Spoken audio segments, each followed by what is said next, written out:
এই যে 3টা বছর আমার জেলে রেখে কত রকমের বোঝা, আপনি 3টা বছর জেলে রেখে যে বোঝা দিলেন, এখন তো আপনি আরামে আছেন। আমিও চাই আমার মতো 3 বছর আপনি জেলে থাকেন। আর ব্যারিস্টার আরমানকে গুম করেছিলেন তার জন্য 8 বছর, কারণ অন্ডকোষ উঠে গেছে। এগুলো এই বোঝা এখন বহন করবে কে? যারা শহীদ হয়েছে 1077 জন, সেগুলো তো বাদ দিলাম, তা তো গেছে। যেগুলোকে এই যে বোঝা এখন পরিবারের জন্য, এগুলো কে টানবে বলেন তো? আপনি নবীর উম্মত দাবি করেন, নবীর অনুষ্ঠানে গিয়ে উনি যে ডলার গুলো নিয়ে এসেছেন, এভাবে যদি আনতে পারেন দেশটা দাঁড়াবে। এত ঋণ, এত বোঝা বহন করা সম্ভব? তো আরামে আছে, বোনকে নিয়ে খাচ্ছে আর ঘুমাচ্ছে, আর মাঝে মাঝে বলছে আমি চাইতে আল্লাহর ভয় তার ভেতরে কম নেই যে সে জেনা করবে।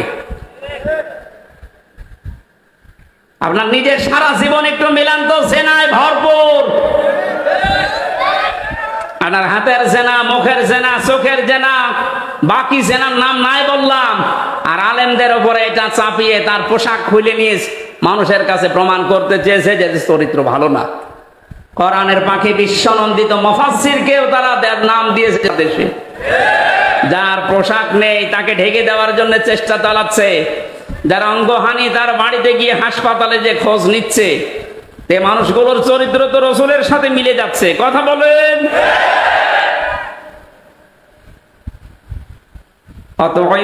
দিয়েছে 15 বছর লাগবে না, মাত্র 10 বছর আমাদের হাতে দেন। সাদা বাস এ নাম বাংলাদেশে থাকবে না। একটু বিশ্বাস হয় না আপনাদের? একটু দিয়ে দেখেন না কেন? কত মানুষের নাম তো শুনলাম আমরা, কেউ পারে নাই। আমি সাধারণ মানুষ হিসাবে আহ্বান জানাচ্ছি, এবার আমরা দিতে চাই। কথা বলেন। যে জরিপটা শোনালাম, 100 জনের 14 জন জালেমদের অনুসারী, এখনো 100 জনের 28 জন ওই থালা থালা, আর 100 জনের 58 জন এখন চাচ্ছে ইসলাম কায়েম হোক। এটা মাত্র এই 1.5 মাসের ব্যবস্থা। পাহাড়ের উপরে উঠে তিনি ইয়া সাবাহা, ইয়া সাবাহা বলে ডাক দিলেন। তিনি একটা লাল কাপড় উড়িয়ে দিয়েছিলেন। এটা ছিল ওই জামানার এই স্যাটেলাইট। কারণ এখন তা বিপদে আছে, সবাই গিয়ে পাহাড়ের পাদদেশে হাজির। বিশ্ব নবী তখন ডাক দিয়ে বললেন, হে আমার জাতির লোকেরা, আমি যদি বলি এই পাহাড়ের পাদদেশে একদল সৈন্য আছে, তোমাদেরকে আক্রমণ করবে তারা, তোমরা কি বিশ্বাস করো আমার কথা? এক বাক্যে সবাই বলেছে, হ্যাঁ মুহাম্মদ, জীবনে তোমাকে আমরা মিথ্যা কথা বলতে শুনিনি, অবশ্যই বিশ্বাস করব। সঙ্গে সঙ্গে তারা পনেই চাচা আবু লাহাব ছিল একটু পেছনে,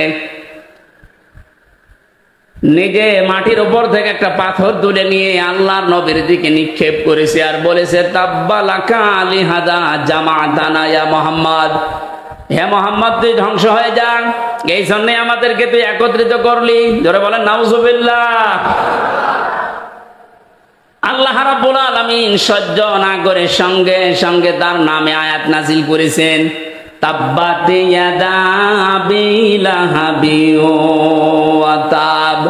আয়াতের প্রথম অংশে আল্লাহ ধ্বংস কামনা করলেন, তা আদবি করে আল্লাহ তাদেরকেই ধ্বংস করে দেয়।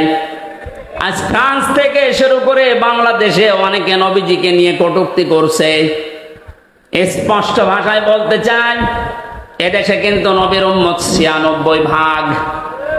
নামাজ কালাম আমরা কম পড়তে পারি, নবীর উম্মত এ ব্যাপারে আমাদের কোনো সন্দেহ বলেন? আপনি বুঝে করেন আর না করেন, নবীকে নিয়ে যদি কোনো কটূক্তি হয়, এ 15 বছর তো বাবাকে নিয়ে কিছু করলে তাই খবর ছিল। নবীকে আপনি গালিগালাজ করেন, অসুবিধা নেই, কিন্তু দিন পাল্টিয়ে গেছে, শক্তির আর দেখা হবে না, হাত ভাঙা জবাব দেওয়া হবে ইনশাআল্লাহ। আল্লাহ নিজে বরদোয়া দিলেন, তাব্বাত ইয়াদা, আবু লাহাবের 2 হাত ধ্বংস হয়ে যাক। প্রশ্ন আসতে পারে, ও পাথর মেরেছিল কয় হাত দিয়ে করেছিল? এই হাত নড়াচড়া করে সাহায্য করেছিল। আল্লাহ জন্য ইয়াদা নিয়েছিল, শব্দটা ইয়াদা নি এজাফতের কারণে ওটা পড়ে গেছে। আল্লাহ দিয়ে বচন দিলেন, এই জন্য 5 জন আলেমকে নিতে পারেন না। এই কথা বলে না কেন? নাস্তিক মোরতাদদের দায়িত্ব দিয়ে ওরা সমকামিতা ঢোকাতে আছে। পুরুষে পুরুষে নাকি বিয়ে করবে, মহিলা মহিলায় বিয়ে করবে। আল্লাহর পুরা সিস্টেম পাল্টিয়ে ফেলছে। কোন জাতি কোন সৃষ্টি যদি তার নিজের আকৃতি পাল্টিয়ে ফেলে তাকে মেরে ফেললেও কোনো গুনাহ নেই। এটা আমি বানিয়ে বললাম? কোন নারী যদি নিজের আকৃতি পাল্টিয়ে পুরুষের বেশ ধরে, কোন পুরুষ যদি নিজের আকৃতি পাল্টিয়ে মহিলার বেশ ধরে, আজ সিনেমা নভেল নাটক যারা বানাচ্ছেন নারীর বেশ পুরুষে ধরছে, পুরুষের বেশ নারী ধরছেন, ধরেন, আমরা নিষেধ করছেন। আপনার জাহান্নামে যেতে চান, আরো দরকার পাশায় লাত্তি দিয়ে দেব, কোনো অসুবিধা নেই। কিন্তু সাবধান, আজ এ সমস্ত মানাবেন, এটা দেশের মুসলমানেরা অনেকে বোঝে না, তাই কিছু বলে না। বুঝে যদি ফেলে আপনার কিন্তু খবর হয়ে যাবে। সুতরাং আগামীতে এরকম সিনেমা আমরা বন্ধ করতে চাই, এরকম নভেল নাটক থিয়েটার আমরা বন্ধ করতে চাই যেখানে রসুলের দাড়ি, তার টুপি, তার জুব্বাকে অপমান করা হচ্ছে।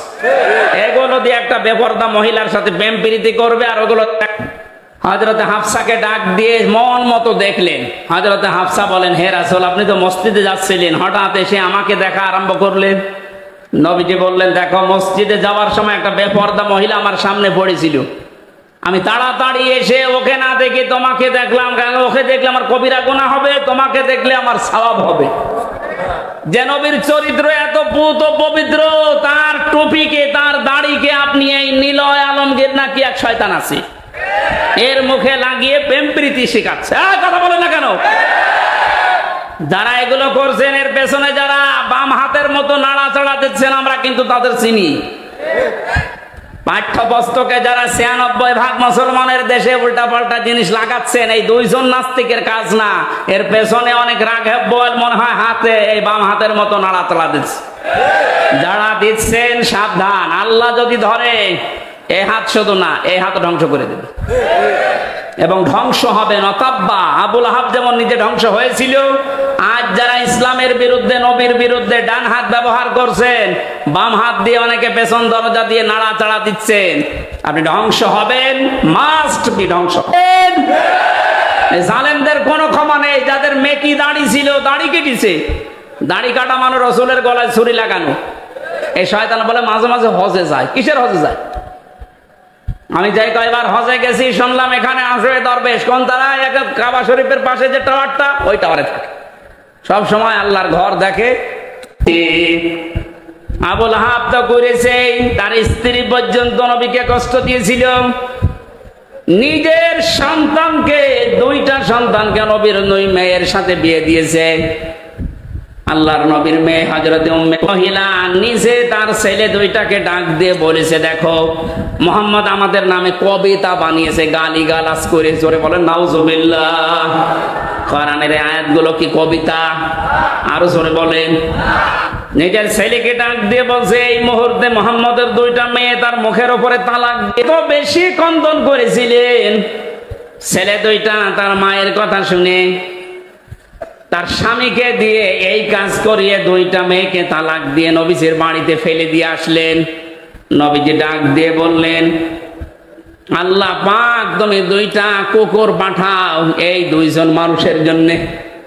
এত বড় কঠিন অবস্থায় আমার দুইটা মেয়েকেও আমার পরিবারে দিয়ে গেল তালাক দিয়ে। আল্লাহর নবীর কথা শোনার পর ওর বাড়িতে গিয়েছে, বাগে খাবে। আবুল আহাবের স্ত্রী উম্মে জামিল ডাক দিয়ে বলছে, সন্তান, এতক্ষণ যা বলছিলে শুনছিলাম, ভালোই লাগছিল, এখন যেটা বললে এটা তো কেমন লাগে? কারণ ও ছেলে যা বলে তাই হয়ে যায়। তোমাদেরকে খুব সাবধানে রাখা লাগবে। ইয়ামেন থেকে হাদিসে স্পষ্ট নিষেধ, তাবিজ ব্যবহার করা যাবে না। কেউ যদি ঝাড় ফুঁক করতে চান, সূরা নাস, ফালাক আর সূরা ফাতিহা পড়ে আপনি ফু দিতে পারেন, এতটুকুই যথেষ্ট। এটা নবীজি সাহাবীরা করতেন। তাবিজ কবজ লাগে। প্রথমে এসে আবুল আহাবের এবং ওর যে পাহারাদার ছিল তাদের মুখ শুকেছে, দেখে না, এক লাফে উপরে গিয়ে দেখে দুইটা ছেলে ঘুমিয়ে আছে।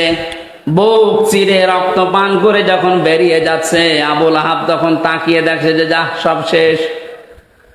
নবীজি যা বলেছিলেন যে দুইটা, উনি বলেছিলেন জালেমদেরকে দেশে ইঁদুরের গর্ত তোমরা পাবে না, ঠিক পাচ্ছে না, ইঁদুরের গর্তে জায়গা আছে ওদের। বলেছিলেন যে এই দেশে নাড়া দেওয়া হবে, দিল্লি মামুগার বাড়ি গিয়ে পড়বা, একেবারে তাই পড়িস। তিন নাম্বার, ওনার একটা স্বপ্নের কথা মাঝে মাঝে বলতেন, এই দেশে জালেমদের নাকের উপরে কোরআনের পতাকা পতপত করে উড়বে। পর্যন্ত ধুকে ধুকে মারা যায়, পড়েছিল পচে গলে দুর্গন্ধ বের হচ্ছিল। আশপাশের লোক এসে তার আত্মীয় স্বজন যারা আছে তাদেরকে ডাক দিয়ে বলছে, আপনারা কি মানুষ? নিজের বাবা এইরকম অপমান করে বিদায় দেবে। হাম্মালাতাল হাতাব ফি জিদিহা হাবলুম মিন মাসাদ, এই মহিলার নামে আল্লাহ এই দুইটা আয়াত নাযিল করলেন। এই কারণে পৃথিবীতে যত মহিলা নবীকে কষ্ট দিয়েছে তার ভেতরে এই মহিলা এক নাম্বার। এত বেশি কষ্ট দিত নবীকে, তার স্বামীকে। বিশ্বনবী সবচাইতে বেশি কষ্ট পেয়েছিলেন এই দুইজনের দ্বারা ইসলাম প্রচার করতে গিয়ে। এই জন্য আল্লাহ আবু জেহেলের নামে কোরআনে আবু জেহেল নামে কোন সূরা দেয়নি। আছে সূরা আলাকের কথা যেন কেউ না বলে। নবী তো নেই, নবীর ওয়ারিসরা আছে। কথা বলেন না কেন? নবীর এই ওয়ারিসদের বিরুদ্ধে যারা আজ মৌলবাদ ছড়াচ্ছেন, আপনাদেরকে আমরা সাবধান করেছি, আর কোনদিন এই শব্দ দিয়ে নবীর ওয়ারিসদেরকে গালি দেবেন না। আপনারা কেন দিচ্ছেন আমরা জানি। আপনারা কোন অন্যায় কাজ তার সামনে হচ্ছে, শরীয়ত বিরোধী, ইসলাম বিরোধী কাজ, তার ইমানের প্রথম দাবি হচ্ছে সে যেন হাতের দ্বারা বন্ধ করে দেয়। হাত মানে শুধু এই হাত না, ক্ষমতার, পাওয়ারের, টাকা পয়সার, প্রভাব প্রতিপত্তির। সুতরাং এখন যেহেতু উন্মুক্ত দুনিয়া, এদেশে কোনো অন্যায়। দ্বিতীয় নম্বরে, যদি হাতের দ্বারা কাজ না হয়, নবীজি বলেন সে যেন প্রতিবাদ করে মুখে, যেটা এখন আমরা অধিকাংশ মানুষ করছি। এটা জারি রাখা লাগবে জালেমদের বিরুদ্ধে। কোন জালেম যেন কিয়ামতের আগে চেয়ারে এসে আর বসতে না পারে। জালেমদের তালিকা করে করে মোড়ে মোড়ে দোকানে দোকানে টাঙিয়ে দেন। কোন জালেম যেন আর মাথা উঁচু করে দাঁড়াতে না পারে। কথা বলেন। এটাও যদি আমরা না পারি, শেষ পর্যন্ত অন্যায় দেখে যেন অন্তত ঘৃণা করি, অন্তর দিয়ে আর এটা চেষ্টা করি কি করে এটা বন্ধ করা যায়। নবীজি বলেন এটা ইমানের একেবারে সর্বনিম্ন পর্যায়। এইটাও যদি না থাকে, বুঝবা তোমার ইমান নেই, তুমি একটা বেঈমান। আল্লাহ আমাদেরকে যেন বেঈমানের খাতায় নিয়ে না যায়। ইমানের এই তিনটা স্তরের যে স্তরে আমরা পারি, প্রথমটা পারলে তো ফার্স্ট ক্লাস, দ্বিতীয়টা পারলে সেকেন্ড ক্লাস, শেষেরটা পারলে থার্ড ক্লাস। অন্তত যে কোনো একটাই তো থাকতে পারি নাকি? আজকের এই কাজটা যেহেতু একটা ভালো কাজ, কোরআন প্রচারের কাজ, তাআওয়ানু আলাল বিররি ওয়াত তাকওয়া, ভালো কাজে একে অন্যকে সাহায্য করো। আপনারা নিজেরা করেননি, ওরা করেছে, ওনারা সাহায্য চাচ্ছে, আপনাদের সামর্থ্য মতো দিয়েছে। এখন যারা যাচ্ছে ওদের কাছে অন্তত এই আয়াতটা মেনে নিয়ে কিছু সর্বশেষ একটু দিয়ে যান। যারা যাচ্ছে যান, আপনারা বের করে রাখেন, সর্বশেষ দিয়ে যান। সুবহানাল্লাহ, আলহামদুলিল্লাহ। আপনি দেখছেন যে একটা মরা কুকুর পড়ে আছে, এরপরে আমি ডবল করে আবার মারবো, আমার বিবেক নেই? হ্যাঁ, এই কথা শোনার জন্য আমি ছিলাম। একটা মরা কুকুর, নিকৃষ্ট জীব এই পৃথিবীতে যে দুইটা, একটা শুকুর, একটা কুকুর, এরকম নিকৃষ্ট জীব মরে পড়ে আছে, তারপরও আপনি গাড়ি তার উপরে দিয়ে চালিয়ে দিলেন না, যাটা বিবেক বাধা দিচ্ছে। অথচ দেশে অনেক মানুষ এমন আমরা পেয়েছি, জীবিত মানুষ মারার পরে 9 সালে আসার পরে 5 বছর চলে গেল, মনে করলাম আল্লাহ 13 সাল পর্যন্ত মনে হয় ওদের আর যাবে না, শেষ করে দেবে। কিন্তু দেখলাম না, আল্লাহ শেষ করে নাই, আরো 5 বছর টিকে গেল। 18 সাল। কত? খায়রুল লিআনফুসিহিম ইন্নামা নুমলি লাহুম লিয়াজদাদু ইসমা ওয়া লাহুম আযাবুন। আছে দেখেন, মিল যাচ্ছে। আল্লাহ পাক বলেন, মানুষগুলো যখন আমার আয়াতগুলো আস্তে আস্তে বলতে বলতে নিজেকে পর্যন্ত ভুলে গেছে। 15.5 বছরে নিজে কি ও তাও মনে নেই। এর শেষের দিকে জানিয়েছেন, ফাকতিয়া দাবিরুল কওমিল্লাযিনা যালামু, আমি আল্লাহ নিজে জালেমদের যত শিকড় ছিল সব কেটে সাফ করে দিয়েছি। সুতরাং এদেশে জালেম 1000 কোটি টাকা মারিং কাটিং করেছে, আর সে পালিয়ে যাচ্ছে কি করে দেখেছেন? শিকড় যদি থাকতো তো ওটা ধরে থাকতে পারতো না, শিকড়ই নেই। দাড়ি পর্যন্ত কেটে ফেলেছে নবীর সুন্নাতকে। তাহলে বদালা কাবিল লা আখাযনা মিনহু বিল ইয়ামিন। সূরা হাক্কাতের 44, 45, 46 নাম্বার আয়াতে আল্লাহ জানিয়েছেন আমার কোরআনের ভেতরে কোন কথা যদি নবী পর্যন্ত বলে যে এটা আল্লাহ বলেছে, অথচ আমি বলি নাই, ওই কথা যদি নবী নিজের কথা কোরআন বলে চালিয়ে দেয়, আমি নবীর নিজে, আমি আল্লাহর নবীর, আমি আল্লাহ নিজে আমার নবীর ডান হাত চেপে ধরতাম না, এটা ঠিক হয় লা আখাজ না, এখানে ফাইল আল্লাহ নিজে। আমাদের সিলেবাস ভক্ত আলেম যারা আমরা আছি এটা ভুল করি অনেকে, আমার মনে হয় এই অনুবাদটা পাল্টানো দরকার। আমি ওইটাই পড়ে আলেম হয়েছিল, আখাজ না মেনু ডান হাত ধরতাম না, এখানে আপনি শব্দের দিকে খেয়াল করে মিলান, মিলছে না। এই জন্য আলেম যারা আছেন একটু, যারা উপরে আছে বা যারা শিক্ষা ব্যবস্থায় আছে, আয়াতগুলো যেখানে আছে আয়াতের এই শাব্দিক অর্থগুলো, বিশেষ করে বঙ্গ অনুবাদগুলো আমার মনে হয় ঠিক করা দরকার। গিরিশচন্দ্র সেন হিন্দু বেটা তো এমন এমন কিছু দিয়েছিল যেগুলোর কারণে আমরা অনেকেই একটু ভুল করে ফেলি, শব্দের দিকে খেয়াল করে পড়লে, অথচ অবশ্যই এটা হবে না। লা আখাজ না, এখানে সরাসরি আল্লাহ নিজে বলছেন আমি ধরতাম। বাম হাতে একটু শক্তি কম, তাই ওনার বাম হাতে থাপ্পড় খেয়েছে। বাম হাতের নাম না দিয়ে ডান হাতের নাম দিলেন কেন? আমরা সচরাচর যেটা দিয়ে উদাহরণ দিলে বুঝতো, কারো সাধ্য নেই। কে বলছে? তাহলে কোরআনের ভেতরে আল্লাহর নবী পর্যন্ত কোনো কথা বানিয়ে বলতে পারেন নাই। যদি বলতেন আল্লাহর ঘোষণা দেখলেন, ডান হাত দিয়ে চেপে ধরতাম আমি, আর তার কণ্ঠনালী চেপে কেটে ফেলে দিতাম, কেউ আমাকে বাধা দেওয়ার ক্ষমতা রাখতো না। অথচ এই দেশে লক্ষণ সেনে, তাহলে ওর কি কেটে ফেলা দরকার বলেন তো? কণ্ঠনালী কাটলে হবে? নবীর যদি আল্লাহ কণ্ঠনালী কাটতে চায়, ওরে টুকরা টুকরা করা লাগবে। কোরআনের কথা আপনি হাদিসের নাম দিয়ে চালাবেন মানে? সবগুলো এরকম, সব মেকি। দাড়ি রেখেছিল তাও মেকি দাড়ি, নাই তো পালানোর সময় দাড়ি কাটলো কোন কারণে? কথা বলে না কেন? মুহাম্মদ রাসূলুল্লাহ সাল্লাল্লাহু আলাইহি ওয়াসাল্লামের প্রতি আজকের তেলাওয়াতকৃত আয়াত আপনাদের সবারই প্রায় মুখস্থ আছে। সূরা লাহাব। কোন সূরা? নবীজির যে 10 জন চাচা ছিল, আমার গায়ে লাগে। কত বড় শয়তান! শয়তান ওর কথা শোনে আর বলে আল্লাহ তুমি আমারে শয়তান বানিয়েছে। ওর বাবা কিন্তু ভালো ছিল। মাওলানা শামসুল হক ফরিদপুরি রহমতুল্লাহ আলাইহি এইরকম বাবার কাছ থেকে এই কালপিট আসলো কি করে? কওমি মাদ্রাসার হাজার হাজার আলেম, আমি আলেমদেরকে জেলখানায় চেষ্টা করেছে সরাসরি আল্লাহ নিজে। সূরা আনআম 44 নম্বর আয়াত তার প্রমাণ। ফালাম্মা নাসুমা যুকিরু বিহি, যখন তারা আমার জিকির, আমার আলোচনা, আমার আয়াতগুলো ভুলে যায়, তখন তাদের শান্তি বৃদ্ধি করে দেয়। এমন বৃদ্ধি করেছিল আল্লাহর কোরআনে পর্যন্ত ভুল ধরত। রিমান্ডে আমি যে অফিসার গুলো পেয়েছিলাম মুসলমান নামে, এটা কি 2 নম্বরে আমাদের অন্তরের ভেতরে একটা শান্তি লাগবে, এটা আমাদের লাগে। এই লাগে না? এই বিজয় পাওয়ার পরে এখনো শান্তি পাচ্ছেন না কারা? হাত তোলেন তো।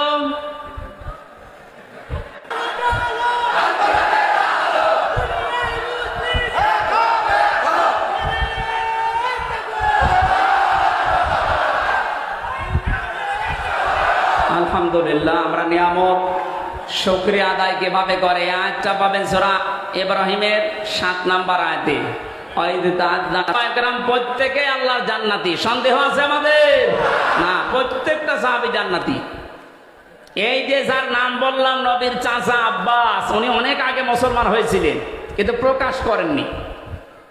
আজ এই সমন্বয়কদের 108 জনের, সব 152 জনের 108 জন শিবিরে এখানে অনেক প্রিয়েছিলেন নিজের আপন সন্তানকে। এটা কোনোদিন শোনেননি? হযরত ইব্রাহিমকে নিজের মা পরিচয় গোপন করে লালন পালন করেছিলেন। এই কথা বলে না কেন? এরকম একটা দুইটা না, হাজার হাজার ঘটনা ইতিহাসে আছে। কারো সাথে ঝগড়া হলে গালি দেয়। তো এইগুলো কাদের ভেতরে পাওয়া যায় আপনি দেখতে পাচ্ছেন না? মুখের ভাষা দেখেছেন টকশোতে, যেটা 72 রাকাত নামাজ পড়তো, ওর মুখের ভাষা দেখেছেন। আমরা যেহেতু তাফসীরুল কোরআন মাহফিল দিয়েছেন, তাফসীরের দিকে যাচ্ছি, এজন্য ঐতিহাসিক একটা প্রেক্ষাপট বলছি। নবীদের আরো 2 জন চাচা জাহান্নামী, একটা আবু লাহাব আর আবু তালেব। এই যে আবু লাহাব, যে লোকটা, তার নামে আল্লাহ একটা সূরা নাযিল করলেন। কেন দিয়ে? মা বোন যারা এসেছেন খুব খেয়াল করে মিলাবেন। হযরতে খাদিজাতুল কুবরা ওই দিন ডাক দিয়ে বলেছেন, আবুল কাসেম ভয় পাবেন না আপনি। কাল্লা, কখনোই না। আল্লাহি মা ইউখজিকাল্লাহু আবা, বুঝবেন আপনি নবীর পথে আছেন। আর যদি দেখেন যে না এগুলোর একটাও বলছে না, তাহলে বুঝবেন আপনি নবীর তরিকায় নেই, অন্য তরিকায় আছেন। খাদিজাতুল কুবরা এতটুকু বাক্য উচ্চারণ করার ভেতরে তিনি আল্লাহর নবীকে শুনিয়েছিলেন আল্লাহর নাম 2 বার, আল্লাহি, আল্লাহর কসম। পর্যন্ত মুসলমান হননি, কারণ এখনো দাওয়াত মাননি, মুসলমান হবেন কি করে? মুসলমান না হওয়ার পরেও তিনি এ পর্যন্ত খাদিজাতুল কুবরা আল্লাহর নামে 2 বার উচ্চারণ করে নবীকে অভয় দিচ্ছেন। অন্যতম বাধা হচ্ছে এই লোকটার স্ত্রী। এক কথা বলছেন না কেন? এমন অনেক বউ আছে নিজের ননদকে, নিজের দেবরেরকে যদি স্বামী সাহায্য করে তাহলে তার মন পাওয়া যায় না। অথচ ধর্ম আত্মীয় পাঠিয়েছে শিবগঞ্জে, সেখানে আপনি 5 বার এদিকে তাকান। হে আবুল কাসেম, হে আমার কাসেমের পিতা, হে আমার স্বামী, আপনাকে আল্লাহ ভয় দেখাবে না, কারণ আপনি মানুষের বোঝা বহন করেন। কারণ এই পৃথিবীতে মানুষের বোঝা যারা বহন করে তাদেরকে আল্লাহ ভয় দেখান না। অথচ বাস্তবে দেখলাম কি, এ দেশের উপরে আপনি রেখে গেলেন। এই মহিলাকে আমার মনে হয় আপনি বলা ঠিক হবে না। এখন কোন খারাপ শব্দ থাকলে একটু বলেন তো দেখি, কারণ তো সম্মানিত মানুষ না। সম্মানিত মানুষকে আপনি বলা যায়? কত রকমের বোঝা আমাদের মাথার উপরে, যে হাজারো কষ্টের বোঝা, দুঃখের বোঝা, ঋণের বোঝা বুঝেছে। সুতরাং যারা মানুষের বোঝা আরো ভারী করে দেন, হালকা না করে বোঝা আরো ভারী করেন, আরো বেশি করে দেন বোঝা,